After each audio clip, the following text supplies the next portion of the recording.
Mengapa kita mengambil yang mirip Islam? Kenapa kita tidak mengambil Islamnya saja?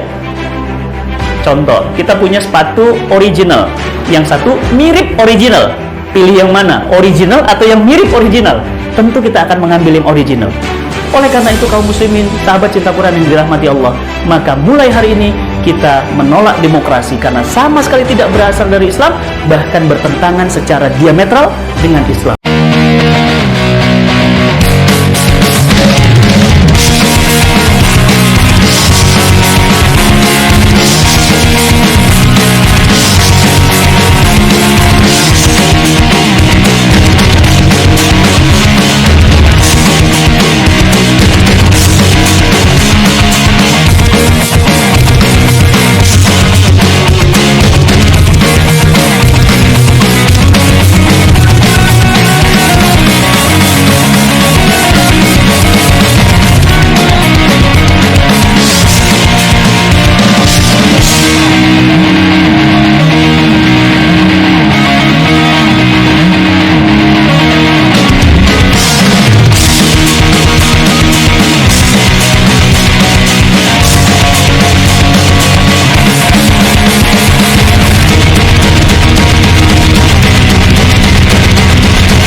Assalamualaikum warahmatullahi wabarakatuh. Om Swastiastu, Namo Buddhaya, salam kebajikan, salam rahayu, selamat datang, selamat berjumpa lagi bersama Gus AA dalam channel Tanda Tanya Politik, semakin gila semakin asik.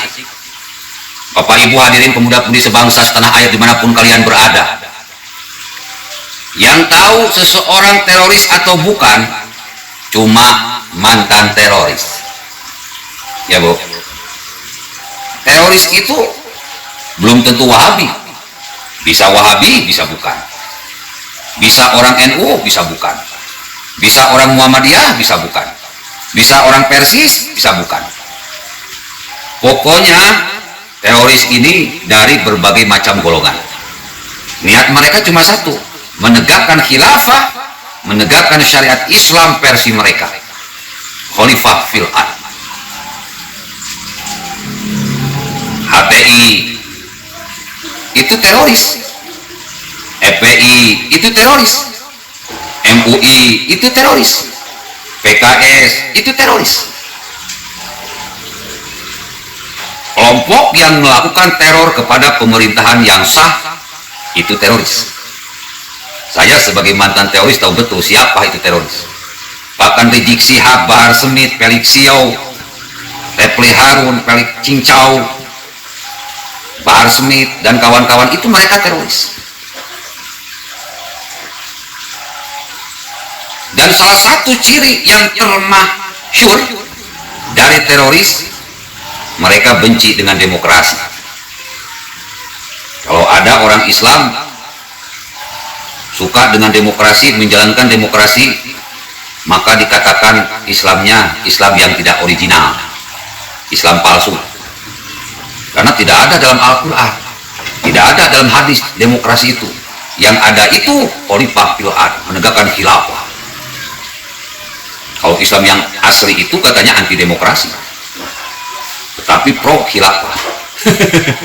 Padahal bro, khilafah itu tidak ada dalam Al-Quran. Bagaimana dikatakan khilafah adalah ajaran Islam, sementara khilafah bukan perintah dalam Islam.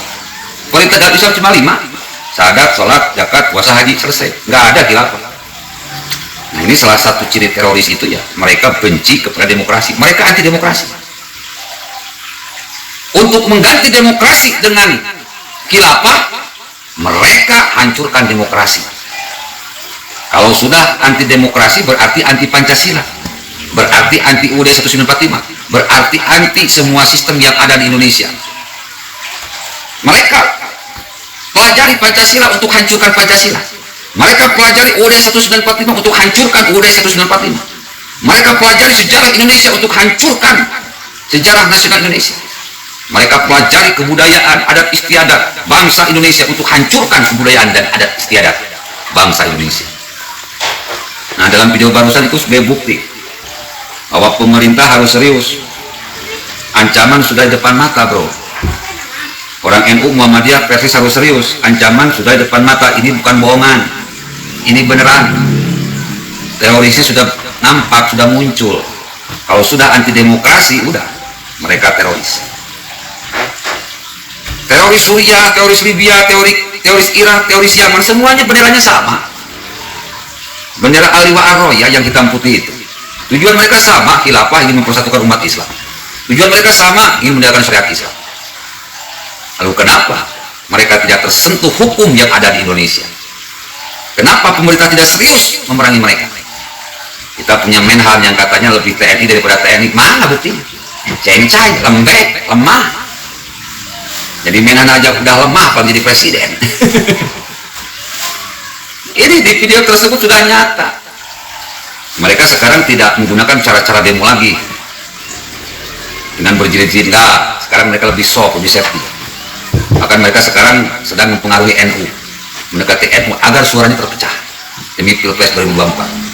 Masuk ke Muhammadiyah agar suaranya terpecah demi 2024. Siapa calon presidennya? Anies Baswedan. Ini tidak bisa dianggap enteng, tidak bisa dianggap remeh. Dari dulu sudah saya bilang, ganti Menkominfo-nya. Biar video-video semacam ini yang anti demokrasi cepat diberangus, karena itu bisa membahayakan stabilitas nasional, bisa membahayakan bangsa dan negara Indonesia. Jadi pemerintah harus serius, ini bukan main. Dan rakyat Indonesia dimanapun kalian berada harus serius berjibaku. Ingat, orang khilafah itu sekarang sedang merayu, mendekati non-muslim, mendekati NU, mendekati Muhammadiyah.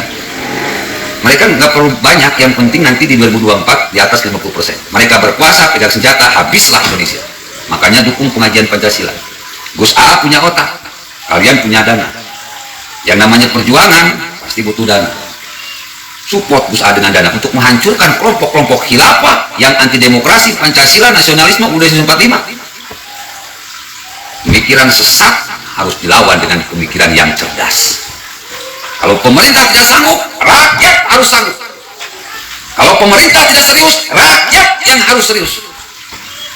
Kalau pemerintah tidak berani, rakyat yang harus berani. Karena kedaulatan ada di tangan rakyat, kekuatan ada di tangan rakyat. Saatnya gelorakan kebangkitan nasional jilid 2. Saatnya gelorakan Sumpah Pemuda jilid 2. Saatnya kita merdeka dengan semerdeka-merdekanya dari orang-orang khilafah yang sudah jelas ingin ganti rejim, ganti sistem. Assalamualaikum warahmatullahi wabarakatuh.